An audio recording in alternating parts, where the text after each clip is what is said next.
This is Cerebral Cinema. Movies of the mind.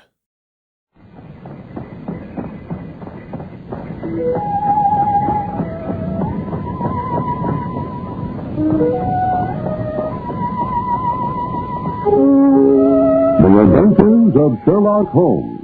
The original and immortal stories of Sir Arthur Conan Doyle, dramatized anew, with Sir Ralph Richardson as Dr. Watson and Sir John Gielgud in the role of Sherlock Holmes.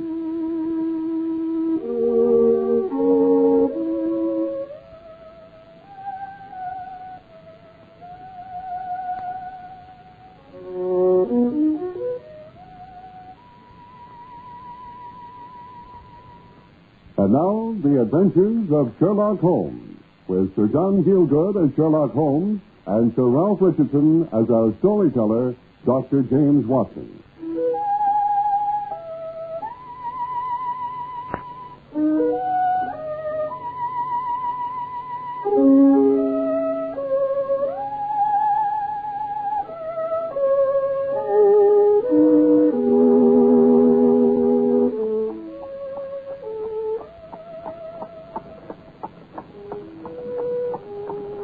My name is Watson, Dr. John H. Watson. It may be familiar to you through my association over many years with one of the most remarkable men I believe the world has ever known, Mr. Sherlock Holmes. I want to tell you about one of our earliest adventures, the first time that we went out into the streets of London in active partnership. We were still youngish men. It was far back in the early 1880s, and we had shared those famous rooms, number 221B Baker Street, for only a few months. Watson, my dear fellow, you're just in time. In time for what, Holmes? Well, you've so often been good enough to express a genial interest in my singular profession. Now you'll be able to see me actually at work. Oh, well, I'm delighted, Holmes. It should be fascinating. But I must sit down by the fire. Deuce chilly out. Oh, do, my dear fellow. Oh, by the way, Watson, why Turkish? Turkish? How do you mean? The bath. The bath you've just come from, my dear fellow. Why the relaxing and expensive Turkish, rather than the invigorating homemade article across the passage here? Oh, because I felt lazy and... But I haven't said a word about it. How the deuce did you know I'd had a Turkish bath? Your boots, Watson. Boots? The thing's quite elementary, surely. Oh, no doubt, but you'll forgive me if I fail to see the least connection. You always do your boots up in the same way, Watson. However, on this occasion, I've even fastened with an elaborate double bow. Uh-huh. And so, of course, you've had them off, and someone else has tied them for you. Who, for example? The answer can only be your bootmaker or the boy at the Turkish bath. As your boots were only made and delivered here late last week, it's hardly likely to have been the bootmaker, so what remains but the bath? Absurdly simple, isn't it? Oh, my soul, Holmes. You really are the strangest fellow. Ah, wait till you meet Milverton. He's stranger still. Milverton? Who's Milverton? Charles Augustus Milverton of Hampstead. In all probability, the most evil man in London. Indeed? He sounds fascinating. I invited him to 6:30, so he's almost due. Oh, I shiver at the thought of him. But what's he do for a living, this strange caller of ours? Blackmail, Watson. Huh? Yes, he looks like Mr. Pickwick. But heaven help the man, or worse still, the woman who's indiscreet enough to get into his power. And what have you to do with him? Well, I've had the honor recently to be consulted by a particularly illustrious lady. Who is she? Do I know her? Well, I expect you know her name. Lady Eva Brackwell, the most beautiful debutante of last season. But of course, isn't she to be married in a fortnight to the Earl of Dovercourt? Yes.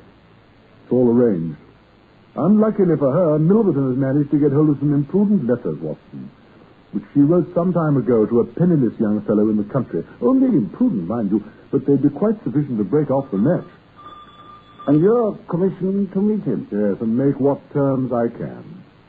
I think he's here, Watson. Will you let him in? Mr. Holmes' room? Will you come in, please? This is Mr. Holmes. I take it you are... Charles Augustus Milverton.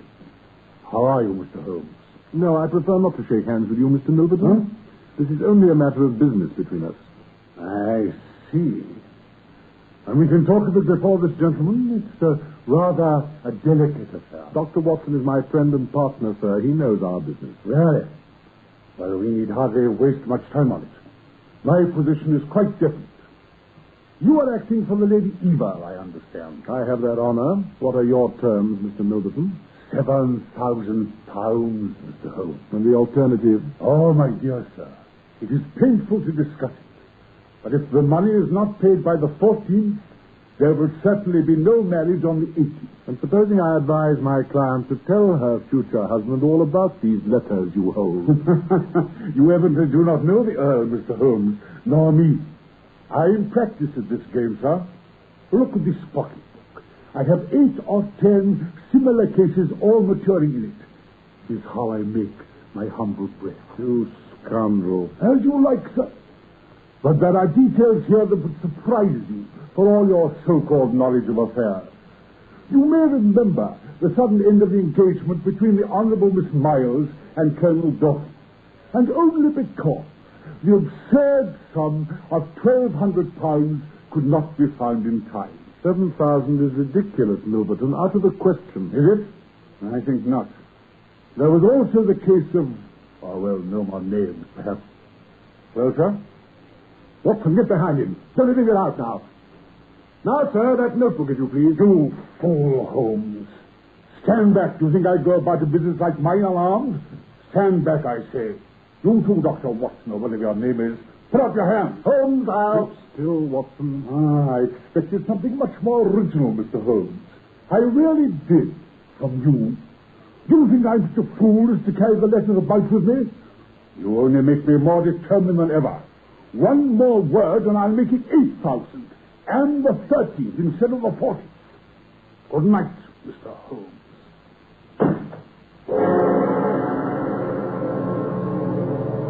It was one of my earliest glimpses of the kind of thing confronting us in what Holmes had been good enough to call our partnership. What he would do next, I had no idea. I was hardly prepared a few nights later, and on a particularly stormy evening, to the appearance in our chambers of a tall, rakish-looking young workman with a goatee beard. Oh, good evening, Governor. How are you? How am I? Now, look here, my good man.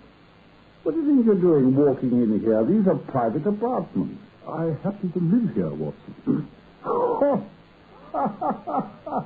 Good heavens.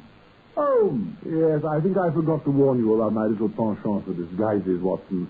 Just one among my many other accomplishments. Phew, what an appalling night outside. It's coming down in sheets. Well, what on earth have you been doing? Getting myself engaged to be married. To be married? My dear fellow, I congratulate you. It's to the housemaid at Charles Augustus Milverton's. What? I had 2, Watson. I wanted information. Oh, surely that was going too far. Not at all. In my present alias, I'm a rising young plumber named Estcott. I've walked and talked with that girl every evening for nearly a week. But charming little talks they were, too. And now I know Milverton's house in Hampstead like the palm of my hand, from the basement to the attic. Yes, but Holmes, the poor girl, Holmes. Well, it really can't be helped, Watson. She has to become a sacrifice on the altar of my art. Oh, fortunately, I find I have a hated rival in the shape of the local grocery assistant. He's sure to cut me out at the moment my back's turned. Look out of the window, Watson. Oh, what a splendid night. Well, you were complaining about it a moment ago. As an honest citizen, as a burglar, I approve of it. As a burglar? Yes, I propose to burgle Milverton's house before the night is over, Watson. It's the only way. I just want a few minutes to change my clothes and get rid of this ticklish beard, and then I shall be leaving you for the evening to your peaceful solitude. No, Holmes, I'm coming with you. My dear Watson. You said that we were partners, and that I should do something to shake off my indolence. Well, we've been sharing these same rooms for some months now. It would be amusing if we should finish up sharing the same cell. You really mean it, Watson? To the death. Well, you're a most delightful fellow. Do you think you could contrive to make us up a couple of masks? Masks? Masks? In 5 minutes, from black silk. I've an old umbrella somewhere. Excellent. Then that will be your contribution. For my part, I shall be delighted to teach you how to use a jenny and a glass cutter and this set of adaptable keys. Wonderful specimens here. In 2 hours' time, Watson, we shall be in Milverton's study, where he keeps his safe. It adjoins his bedroom, unfortunately, but I think he's pretty sure to be sound asleep.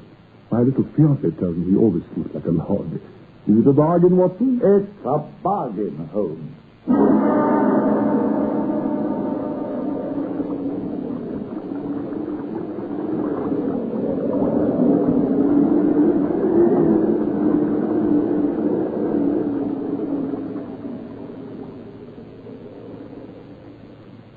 Well, here we are, you see.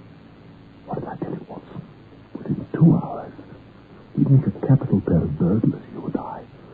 We were already dedicated to a nobler purpose. I don't like it, Holmes. It was too little trouble. What do you mean, because the door of the study wasn't even locked? Oh, some oversight. Look. There's a light under the bedroom door. Yes. He often falls asleep with the bedroom lamp still burning. I learned that from my fiancé, too. Now then, Watson, to work. What do you want me to do? Stand over by the door there and give me a warning if you hear anyone coming. Right. If they come right in, we'll still have time to hide behind the window curtains. Right. I'll begin on the safe. Right. Now then. Skeleton keys. Ah, so. Oh, this fellow's a fool, you know. He ought to have had a much more modern safe than this one. Now then, let's see. If I could only... Now, it's Holmes. What is it, Watson? Confounded, I've almost got it open. Someone coming along the corridor. 2 people. Oh, you take but a moment to choose. Too bad. Quick, and behind the curtain.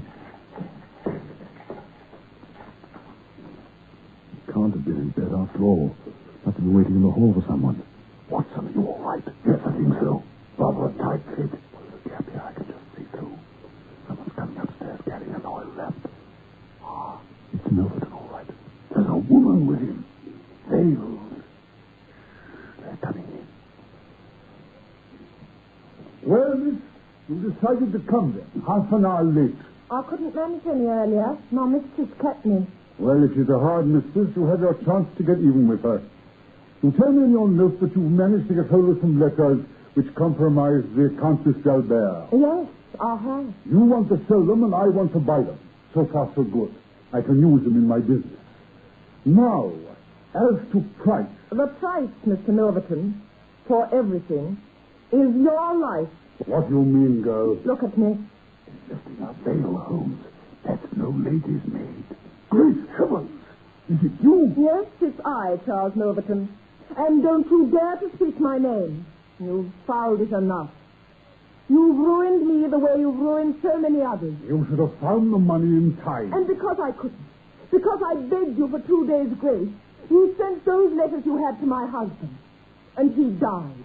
And you know how he died. Not the finest man in the world. And the letters were false. You changed the dates on them. They were written before I met him. Keep back from me. Put that pistol down. No, not till I've used it. You'll break no more hearts, Charles Milverton, as you've broken mine.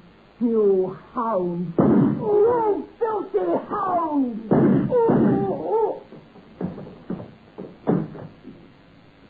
Great heavens, Holmes! Quiet man, he's done for. And she's got away, thank heaven. Who was that woman, Holmes? Surely you know that face, Watson. No, but that's it. Never mention names, Watson. Now's our chance to work quick. What you doing, man? Safe, Watson, the papers in the safe. To save our own client and who knows how many more besides.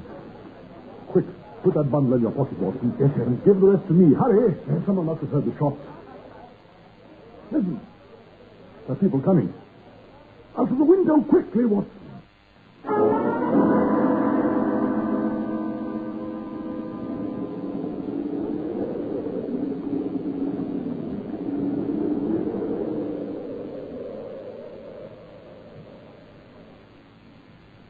So we escaped. Down a convenient drain pipe, over 2 garden walls, and luckily found an empty hansom at the bottom of the road, and reached Baker Street at last, and safety. Our adventure was over. Almost over. As I lay tossing sleeplessly in bed that night, I found myself more than ever intrigued by the personality of my strange companion.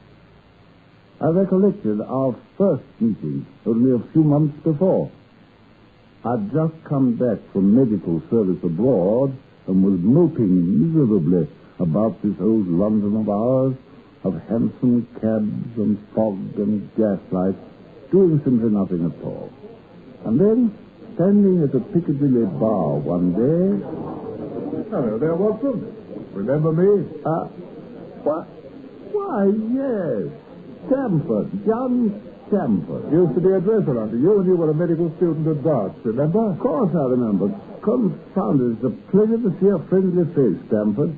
London's a very deuce for a lonely man. Oh, what on earth have you been doing with yourself, Watson? You're as thin as a lard and brown as a nut. Oh, Afghanistan, you know. The campaign out there, army surgeons. I say, have a drink, will you? Thanks, you don't mind. Start, I think. I got wounded pretty badly. At my one, the confounded nuisance, subclavian artery. 2 glasses of South Sea. Invalided out then, eh? And what are you doing with yourself now? Nothing. Trying to solve the problem of finding comfortable rooms on an army pension, 11 and 6 a day. Well, here's your health, Stamford. Yours, Watson. Here's to all the time. Strange you should say that, you know. Say what? About looking for rooms. You're the second man today who said it to me. And who was the first? Oh, some fellow was working in the chemical lab up at the hospital. A fellow called Holmes. You wouldn't like to go halves, I suppose? Exactly what he was saying. Looking for someone to share with him, you know. I'm the very man, then. What's his other name? Sherringford, is it? No. Sherlock. Knew it was something queer. Sherlock Holmes. What's he do? Oh, just if I know.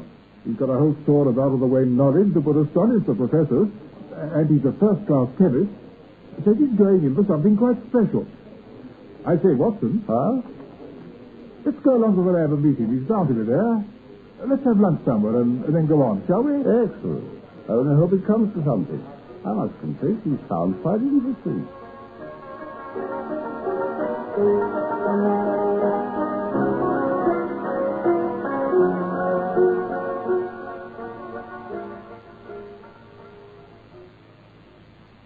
Watson, this is Mr. Sherlock Holmes.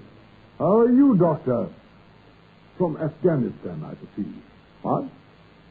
How on earth did you know that? Never mind. Holmes, I wanted you two to meet because Watson's on the lookout for someone to share diggings with him. Oh. The same as you are.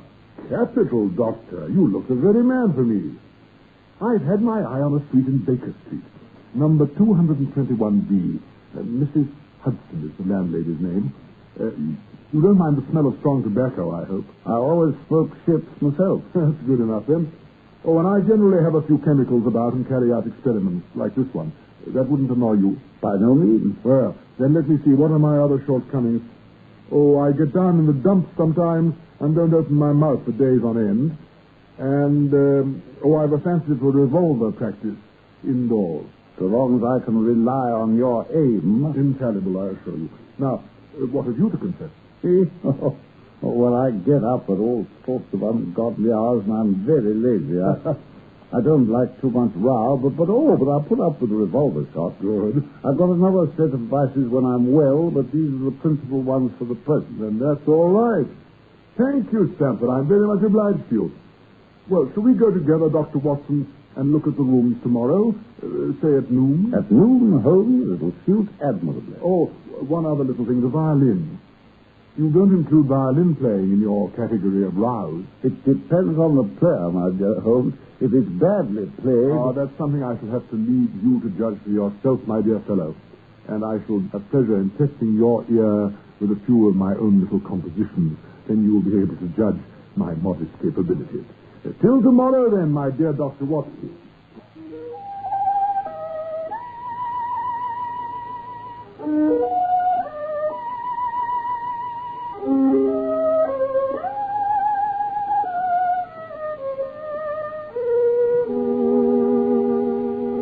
So we took those rooms together and settled down quite amicably. As the weeks went by, my interest in my companion intensified. I studied his sharp, piercing eyes, his thin, hawk-like face, and I wondered time and again what he did for a living, so as to pay his share of our humble reckoning. He was out at all sorts of strange hours, and when he was at home, curious visitors were always calling on him.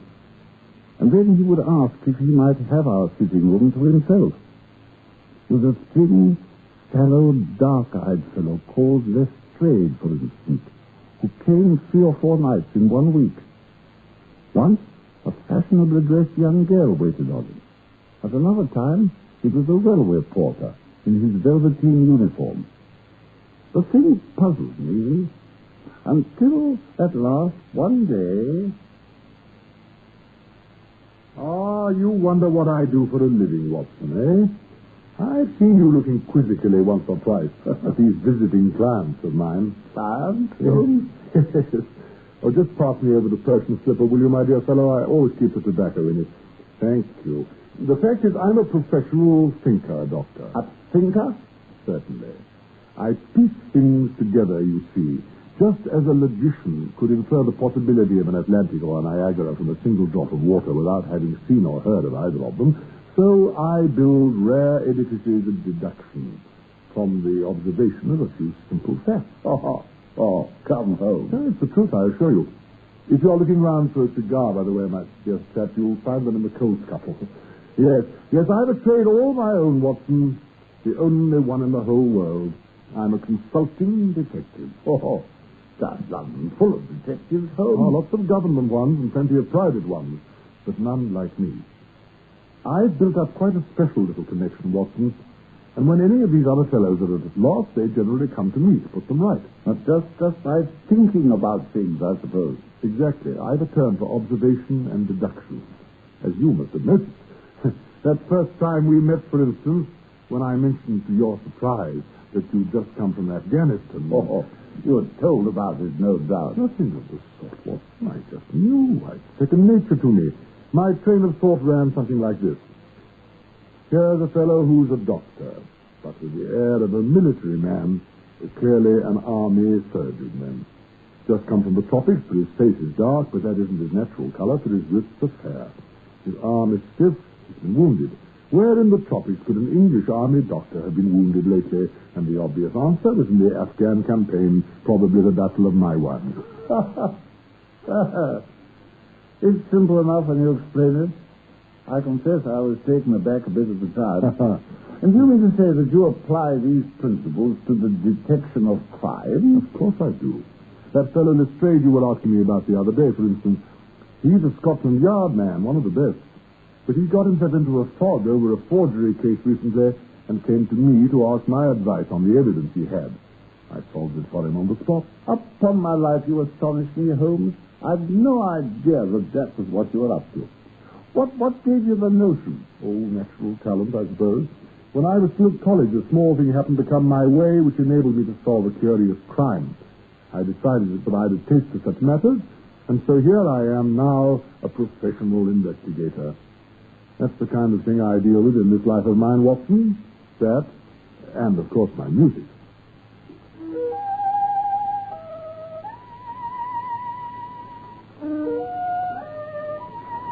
Well, I never thought of you as a professional investigator of crime, even when you talked about it so much at the hospital that time we met. Well, one really must do something to keep oneself from boredom. You may find yourself mixed up in it one of these fine days, you know. You never know, Watson. You never know.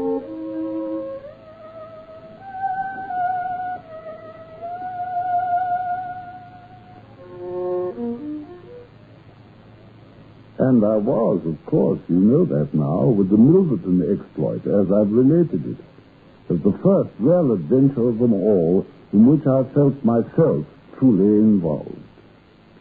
It ended rather oddly, that burglary episode of ours. The very morning after it, after my sleepless night, there came in the little man I'd so often seen before.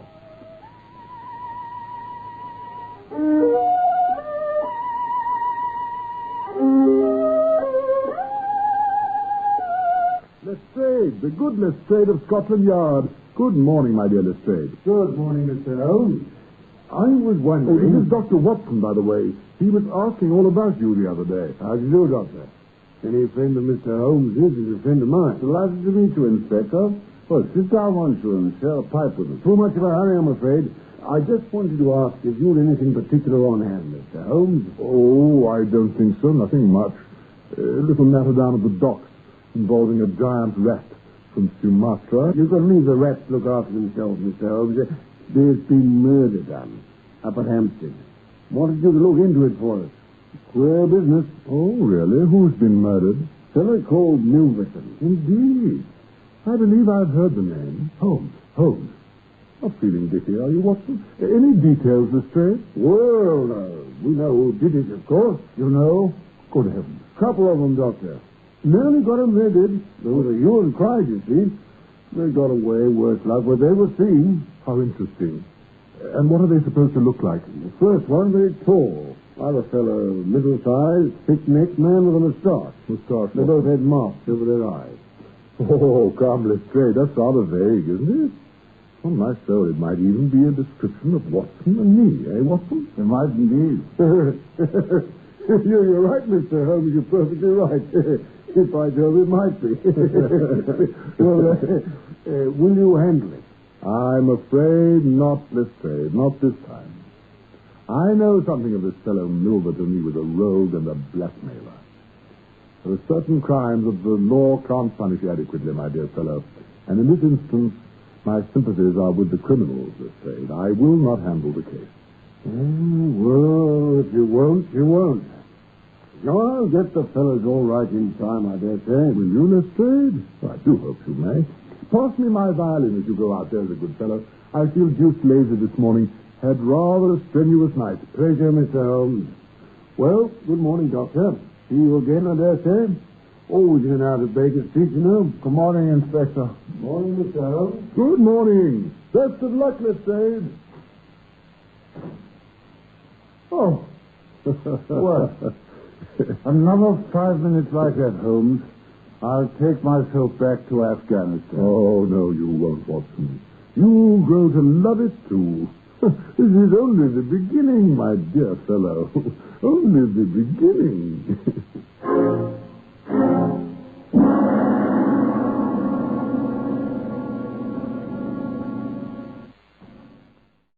Cerebral Cinema hopes you have enjoyed this movie of the mind.